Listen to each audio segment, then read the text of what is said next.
Look, basically, this is crazy times, right? We've just gone through a couple of very, very difficult years. We're still in the middle of a pandemic.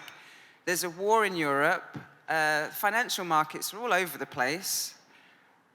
These are uncertain times. I don't know if there ever was a certain time, but these are incredibly uncertain times. So my question to the panel, starting with the alum here, is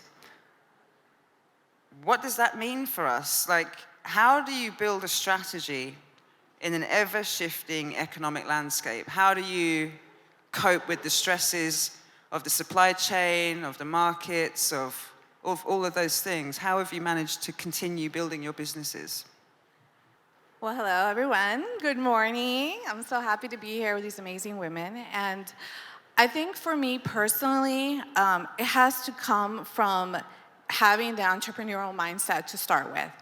And that really comes with the idea that we are ever evolving, that we're constantly self-educating, that we're constantly kind of finding the space to collaborate and connect with other women that are obviously from our own groups, and then women in our community as well that have businesses like ourselves, and create that connection to be able to start to find different ways to build your business and in different manners. And obviously for me, when I actually started the program, which it was in 2020, when we were connecting with the women and just kind of figuring out, shout out to 2020, we're over here. Yeah. Gotta give a shout out. It was an amazing experience because we literally had so many questions. We had all these questions and very few answers. And I think that that is really the reality of the hospitality industry. It's like we always have questions because we always want to find ways to do things better. And I think that for us as a community, that is the biggest factor. The collaboration for me has been the huge.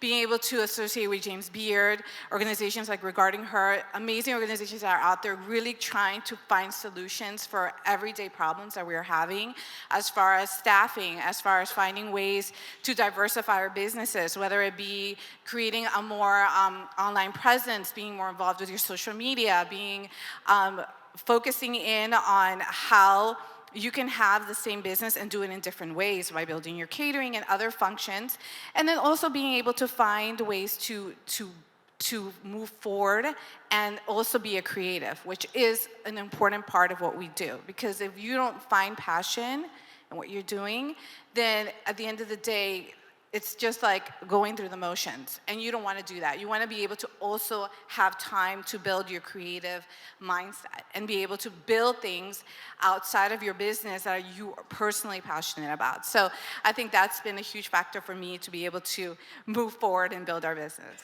That was a lovely rounded out answer, and also a great pitch for James Beard and the WEL Summit, so thank you. On that topic, you mentioned entrepreneur mindset. I might ask the panel, what do you think that means? How do you define an entrepreneur's mindset? Very quickly. Titi. Hi, everyone. Good morning. So glad to be here. On the entrepreneur mindset, so I'm on the other side of the table. I'm venture capitalists. We invest in the startups all across different industries. The entrepreneur mindset it's part of the growth mindset and entrepreneur's grit. In the topic of uncertainty is to basically just be able to grow and expand your businesses despite all the different obstacles that come along the way. These times, as you mentioned, are highly uncertain. During the pandemic, we've seen numbers such that women face adverse obstacles. 1.6 times more women have dropped out of the workforce. On the funding side, also funding to women startups drops from 2.6% to 2.3%. So increasingly, we'll see a lot of more and more obstacles. Though that said, I think there is a lot of opportunity for growth. The entrepreneurial mindset really helps us as women position ourselves, and we tend to hire more women. Our returns in startups led by women are 2 times more than men, right? Women employ 2 times more also other women in the workforce, and tend to be focused on more like impact and sustainable paths. So not fully pessimistic here. I'm an optimist. I think there is a lot of opportunity for growth. It's just that we just need to navigate this together and hopefully find communities that support each other. So there's a lot of emphasis on community there. Lien, what do you think? How have you survived? How have you thrived? Let's say, because I know you're thriving. Skin of my teeth. It's so nice to see all of you and connect with so many of you as of last night and more and into the future. I own 2 restaurants. One was extremely new, 3 months before the pandemic. I had actually pitched the idea in our final presentation in my 2017 WEL class, so I'm happy to report that I did make that dream come true, so to speak. It's been wild. I think everyone would agree that the most heartbreaking part of the pandemic was the layoffs, if you had to go through that. And I did. I had to 100% lay off both of my staffs and myself.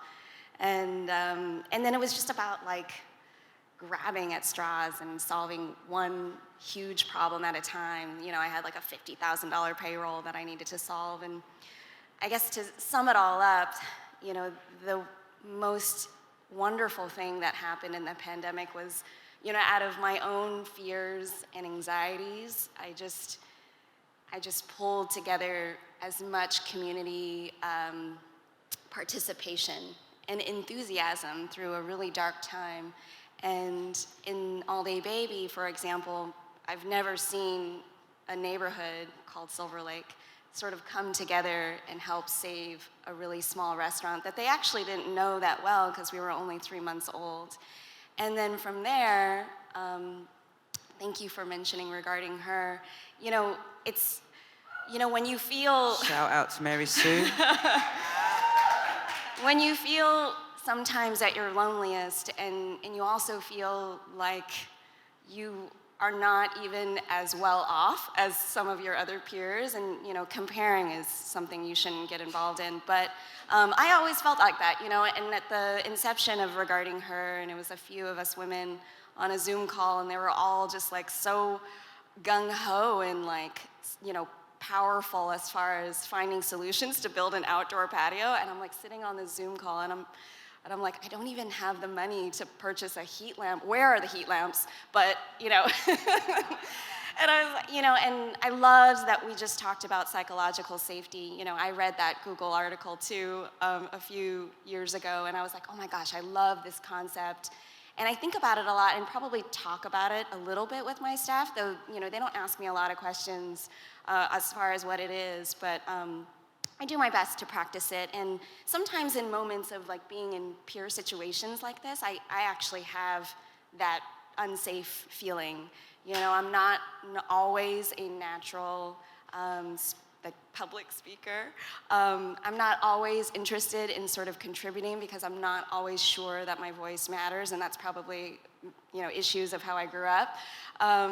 But in moments when I feel that way, I always just try to mobilize and find, I'm not averse to risk-taking because I opened restaurants, but you know, I muster courage, and that was just how Regarding Her ended up being born. I was like, I think we need to do this. We're gonna create an organization, we're gonna just stop feeling this place of despair and uplift.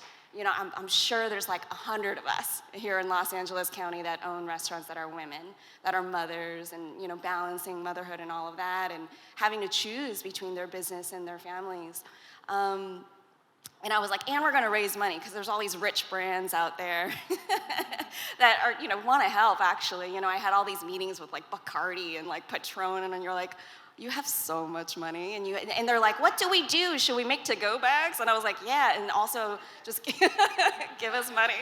So I was like, okay, well, you know, we'll raise money with Regarding Her and create a grant program, which I'm so happy to say that we did. And then, by the way, there were over 300 of us. And I will say that, you know, in a time where we were told to, you know, stay as far away from one another as possible, I've never felt more of a connection, actually, in places like this. And so, yeah, I'm so happy to see that DC's done it. Every city can do it. It's a lot of work. There's a couple of my co-founders out there in the audience. And then to fast forward, I closed one of my restaurants, which that sense of loss and grief actually helped fuel the birth of Regarding Her. But then it grew really hard, and I kind of had to sort of shut down because I was actually not, we spoke a little bit about us being emotional beings, and I wasn't able to actually let myself feel emotion. You know, I didn't cry for the whole first year of the pandemic, just sort of powered through and tried to be a leader for my staff. And it was really challenging. I was told to sell my first restaurant, and it was sold. It was stuck in this escrow for a really long time, and rent continued to accrue. I was not even going to make a dime off this sell. And the long and short of it is the community really showed up because I had this very narrow window of possibly getting sued or reopen my restaurant or both, and I decided to take the risk and do it, but I knew that I would need to involve my immediate community in Los Angeles, and I'm so happy to say, so I launched a crowdsourcing fund in November. We raised over 85 grand through the GoFundMe. There's a couple people in this room that donated, thank you so much. And I guess because, I'm sorry for the long-winded answer, ladies, I really want to emphasize that sometimes in our independent natures and our entrepreneurial natures, it's not always, it's hard to make time sometimes for community, but I'm sitting here like barely alive because so many parts and aspects of the community really helped save me, so thank you. There you go, community. Community is key. And well done and congratulations. Okay, what does it take, do you think, for, I guess the question is, how do, again, in the context of uncertain times and it's difficult and, entrepreneurs can get in their head, it's their business and all of that.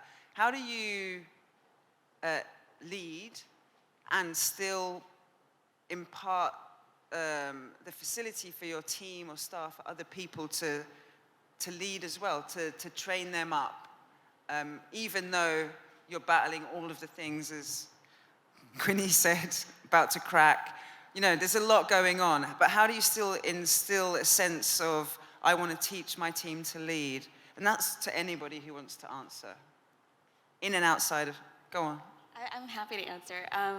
I think I grew up with a writing background and a writing degree, and there's an author out there, I'm sad to say I can't remember the author, but she says, no one likes having to write, but everybody loves having written.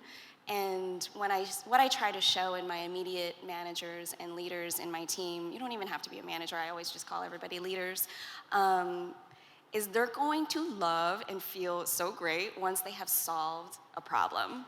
And we have solved so many problems together at All Day Baby and created solutions, and it's actually quite fun too. So for better or for worse, I have these leaders on my team that work crazy hard for me, and we just flip and we innovate. And I think like if I'm like, we're gonna have a taco party in 2 days, I'm gonna need margaritas to go, packaged, photographed, churros, and they're like, yeah, Lien, let's do it. And so it's just about drive. Like I'm so happy to say that there's not a lot of reluctance on my team. Like we do it together, and and they're ideas. They don't always have to be my ideas. I'm very big on having people generate ideas, and I may not love them all, but when I love one, I imagine that feels pretty good for them, which is how I felt with my dad when he would be like, "That's a really dumb idea," and I'm like, "I'm 5. That's really harsh," but like I grew to now, and idea generating is great. So I think leading has so much to do about uplifting and really showcasing their ingenuity and doing it together. Iris? Yeah, so I agree with that. I think it's a very interesting thing for me personally. I actually come from generations of entrepreneurs. My parents were entrepreneurs. My grandparents were entrepreneurs. So I grew up in that world. That was what I knew. I got to see that balance. And so I think a big factor for me is ask the question. I think that just saying, what do you think, is very significant. Because if you don't ask your team that, it is rare that they're gonna come and give you an opinion, because they feel like, will they listen? Will it matter? Even if, they've worked for you, they've worked alongside you, being a leader sometimes can create that connotation that they can't come and talk to you, or they can't come and express their feelings on things, especially when they're younger. A lot of members on your team that are younger, and they always have amazing ideas. I'm sure you've seen that. And especially during this time, it was very significant because, especially with social media and the way everything we were doing was driven by that, by your online presence. I mean, I had to recruit a lot of my young team to come and kind of brainstorm and figure out the next move, because everything was literally online. So I think that was a big factor for me, and I think that question and that conversation has to come from the top. You have to be the one to come and tell your team, let's chat, let's sit down, let's have that conversation. And that's ideal, because otherwise, like I said, you don't create that energy, and it's all about the culture of your company. You really have to start from the top. So that is the way I have done it. Thank you. I'm going to get on to the dirty topic of money now. So money and wealth. I've got two questions. I see a kind of endemic problem in the women's mindset around money. There is this kind of almost this notion of scarcity. We know there's billions of pounds pumping out all over the world constantly, right? So I've got two questions. One is, how do we help shift women's mindsets when it comes to wealth building? And two, more practically, how and where do we get these women, once they've shifted their mindsets, to access capital in these circumstances of shifting global markets? Adeola, you look like you want to answer. Please go. I'll definitely answer. Good morning, everyone. I'm really excited to be here. So when we're talking about mentality and money, I think a big part of it for women is basically how we've been socialized. There are a lot of things that we do where we don't necessarily get paid for our time, and that doesn't necessarily mean it's a bad thing, but when we think about who are the #1 contributors to churches with their time, it's women. Non-for-profit organizations, chores around the house, things like that, and sometimes those things are not as quantified. And then I also think that there's an aspect within culture where there's been this thing where women should not be focused on money, and men should be focused on money. And so sometimes people internalize those things, and then that ends up hurting them down the line, because there's been this notion, for example, that men should be able to understand math better than women. That's just not the case, right? But we're steered into a certain direction. If you think about a child too, we start giving young girls dolls to play with at 3. Oh my gosh, you're enjoying yourself playing with the doll, whereas the guys get to have action figures and blocks and all these other things that develop other parts of the brain. And so for us as women, I think that one, we have to get over that fear. A big part of that fear is learning information, hopping outside of our comfort zone, and really being comfortable with talking about money. I think that men, and I've seen this in my own experience with my company, Avant-Garde Network. There was a time before we had these very big initiatives where I had a women's empowerment group and a men's empowerment group. And I found that the women primarily focused on building the relationships first. And building relationships take time. So it took women, 6 to 8 months to build the relationships, whereas men, in the very first meeting, all they wanted to talk about was money. And they even invested in each other's businesses. Oh my God, that's a great idea. How do I invest? And in my mind, I'm like, you all just met tonight. And then what I had to do then was I had to go back and say, okay, I need to create targeted programming for women. And so, the first event was about, okay, how many of you are investing in the stock market? Right, and these are professional women who have extra capital, who actually have more money in the bank than the men, because I knew everybody. I'm like, the women have the money. But, there was just a fear. They weren't comfortable. And so I'm like, okay, let me bring in an advisor. And then I'm like, okay, so are you guys going to keep doing it? They're like, oh, I don't have time. I have work. I have kids and things like that. The men, I'm like, you guys don't even have any money. They're like, how do we talk about crypto? How do we talk about these other things? And I'm like, this is so very interesting to me. And out of that, And out of the things that I had to go through in business, I created Women of Color and Capital, which specifically focuses on getting women of color capital, teaching them how to invest, how to get their finances together, and become emerging managers if that's what they want to do. And for me, what was critical about that is, everyone is at a different financial point in their journey. And it's great to be able, like what we do is kind of like, I would say we segment people off, but we don't. We let people choose where they want to learn. But you have a room full of women who have capital to invest right next door to a room full of women who are looking for investment in their businesses. And what we're doing is using Women of Color and Capital to create that connectivity for people who will most likely invest in your businesses, right? People who you've had the opportunity to connect with, people who are in the same spaces, and then also coming back to the main thing, I think, first is just that financial health. Women are afraid to ask for raises.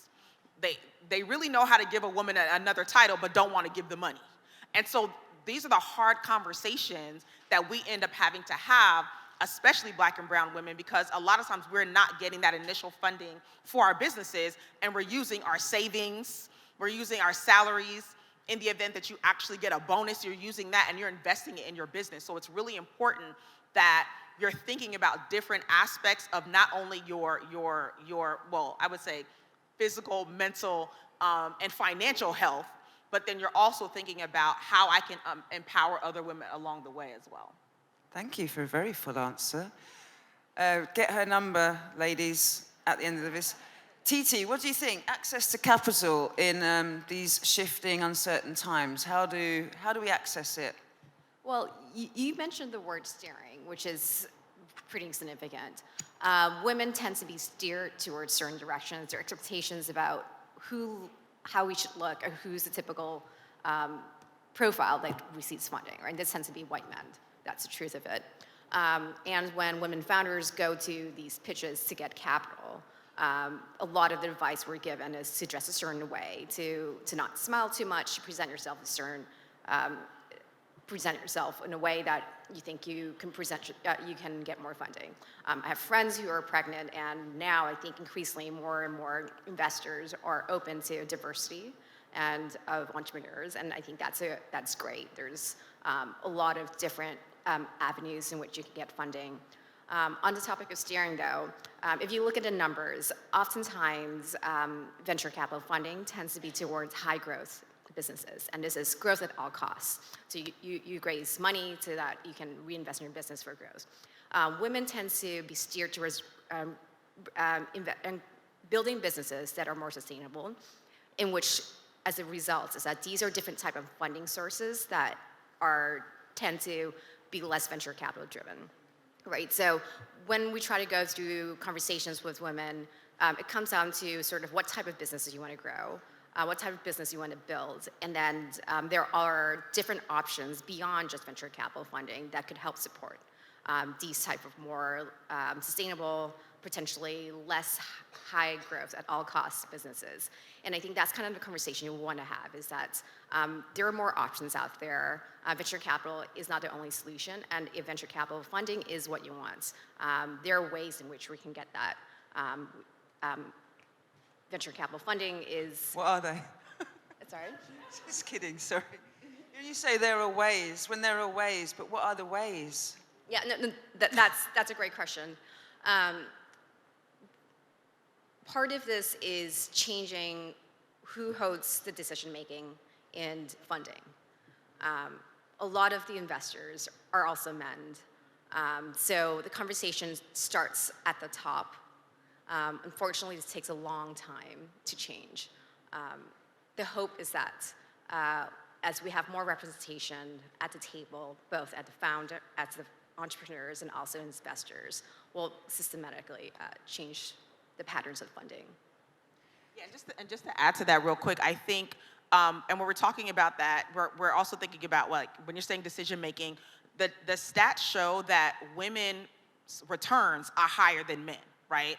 Yet men are still getting more money. And then even when you're talking about the type of questions that are asked of women when they go into these interviews, the data shows that men are asked questions that ask them how they will be able to succeed, and women are asked questions to cater to what happens if they fail. And those are two very different types of questions, which unfortunately already shows the implicit bias that a woman most likely would fail in their business, even though the data is showing differently. And I think that when we're talking about changing, it's also us having conversations amongst one another about what's happening with our businesses financially. And I know that can be scary, it can be a little bit vulnerable, but when you can connect with someone who's obviously clearly like in your same business line or maybe in a different one, you can get different ideas. We were actually yesterday at the networking event, we were talking to some people, and I was talking to some folks, and people were saying like, you know, they had applied for this loan and they didn't get it, they applied for this and they got it. And we just all of a sudden just started brainstorming to try to help this person out because we want everyone to succeed. And there's so many amazing ideas that women have that men don't see. I have a friend that who started a business to help pregnant women, right? And there's like, it's gonna connect you with doctors, it's gonna connect you with all these other people to make it easier for you, because sometimes, you know, you haven't started that life plan until you get pregnant. And she's like, yeah, all the guys thought this was a bad idea. I'm like, what? I'm like, this is an amazing idea. Every single woman she talked to said it was an amazing idea. But unfortunately, not every woman was in a position to invest. So when I think about the platform that I'm building, I'm trying to create other investors who see that, hey, this is an excellent business ran by a woman, that she understands women, understands what's happening in the marketplace, and has the opportunity to succeed if she only had the capital. And so I definitely employ all of you to do that while you're here together, just to find some people that you connect with, be willing to talk about your numbers. You will be surprised about what people are willing to share, how people will tell you, you know, their testimonies, and connect you with other people that will be able to help you in your business financially as well. Sounds like we're going to have to invest in ourselves mostly for the next 25 years. So you all need to become billionaires and invest in each other. I think I'll leave the panel there so we've got some time for Q&A, because you've got such rich experience and backgrounds, each of you. So I'm going to turn it over to the floor. Would anybody like to ask anybody on the panel a question? You're all entrepreneurs and nobody wants to ask a question.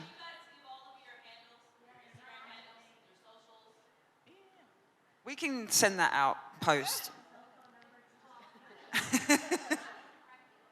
Please ask, Christina.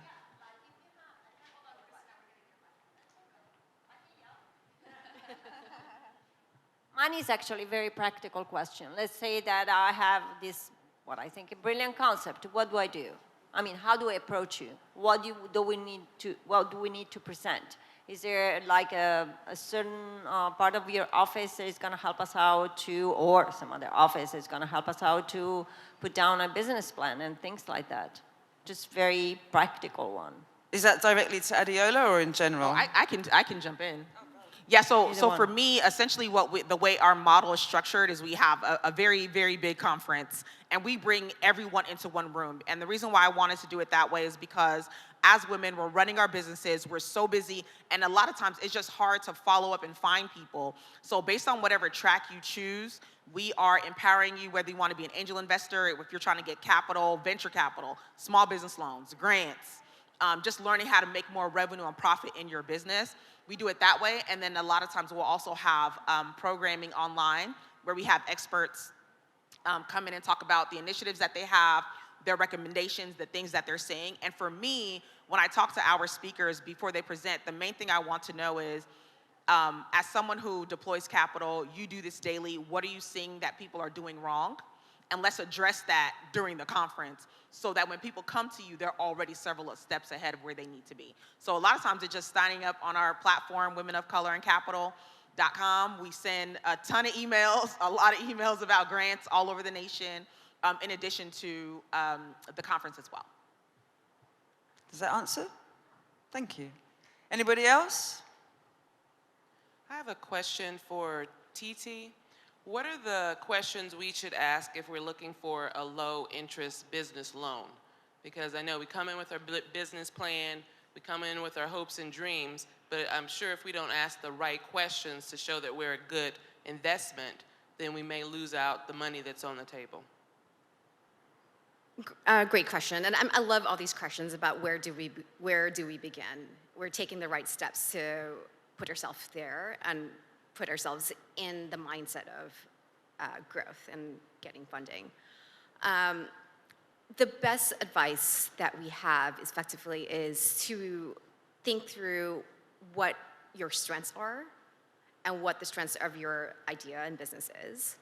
Focus on that and ignore all the questions that talk about what are the risks and what are the downsides, right? Obviously, a well thought of business plan has both merits and cons, but I think as part of the confidence building, as part of the strategy, is to really focus on what makes you unique and what makes your business unique, and steer a lot of conversations there. And that really gives you access to a lot of capital, sources of funding and loans too. A lot of times we'll trip up because we aren't well prepared to answer the questions that a lot of men tend to be more well equipped to, because they have access to a lot of these resources, training on how to raise money and how to build business models. It's actually okay to say that you don't have the answers to that. Sometimes it's better to be honest. And it's just a human connection that you're seeking out. And you can always come back to the table and say, my team and I would think through these questions and come back to you. And I think that tends to be a better option sometimes, to give you the opportunity to actually think through the types of businesses you want to grow and that's authentic to yourself. Sometimes you need to seek investors that you think would help you steer your business in the right direction, versus receiving capital from investors that might not align with you, and then you might face problems down the road. And I'll just add, what state are you in? You're in Arkansas? Okay. And I'm assuming it's a hospitality business? Okay. Right now, a lot of states are giving out grant money. Well, I'm going to answer the loan stuff, but free money is great money too. So definitely set up Google alerts to get emails for your state for that money. SBA has a lot of money. Also, there are a lot of nonprofits that received a lot of money from the federal government to provide small business loans and services and programs to be able for you to be able to scale your business. And then I think the last thing too is I would say go to at least 3 banks and start to build relationships. And a lot of times it's the people that sit in those offices who will tell you what you need to do to get the money. They'll say, hey, have this type of revenue. Have your business plan set up this way and things like that, and shop your business. Shop your business. If your bank is not doing what they need to do, go somewhere else. Don't feel tied down to your bank, because there's going to be other banks that want your business and are going to be willing to provide you services in order to help you. But those people inside of the bank, they have the know-how. They know what's happening. They know who's getting the money because they know who's getting it because they're seeing everybody's account. So they'll definitely help you out as well. So that's another way to be able to do it. And a lot of times, they're connected to other resources that can help you as well. Also, I don't know if you've heard of Y Combinator, but if you're looking for seed or venture capital, check out that platform, because it literally is like a training guide on how to prepare for investment and venture capital pitching. Y Combinator. You've heard of that? Now you have. Yeah, that's primarily for primarily for tech companies. You also need to know if you actually want venture capital. If you get venture capital, you're gonna have to keep raising. So you have to understand your own business model, right? Because, and again, you're gonna be giving up a lot of. I'm not against it. I'm just saying, because they'll take your business from you. They will. Careful, she's So right. you need to know what you're getting into if you're gonna get venture capital.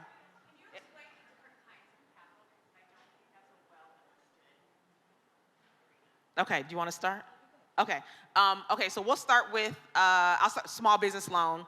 Usually, if you're, the SBA, they actually have a good program out right now. Well, for the EIDL money, for those during COVID, they were giving out good money for EIDL. But essentially, it was a loan program where I think the interest rate was about 3.4 or 3.5% over 30 years. So that means if you borrow like 300 grand, your monthly payment would have been, well, first of all, if you got money in 2020, you're still not making payments yet. The payments, I believe, start either later, I think it's later on this year, but I honestly think they're going to extend it to next year, but that's neither here nor there.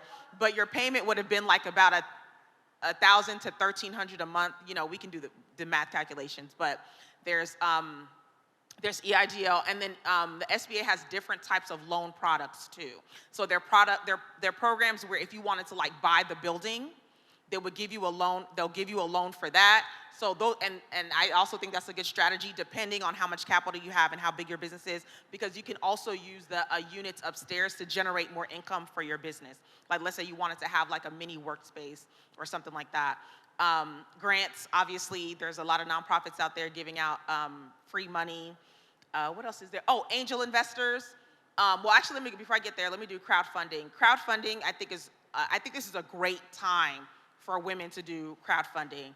There's equity crowdfunding. There's other types of crowdfunding. Equity is you're going to be giving up a little bit of equity in your business.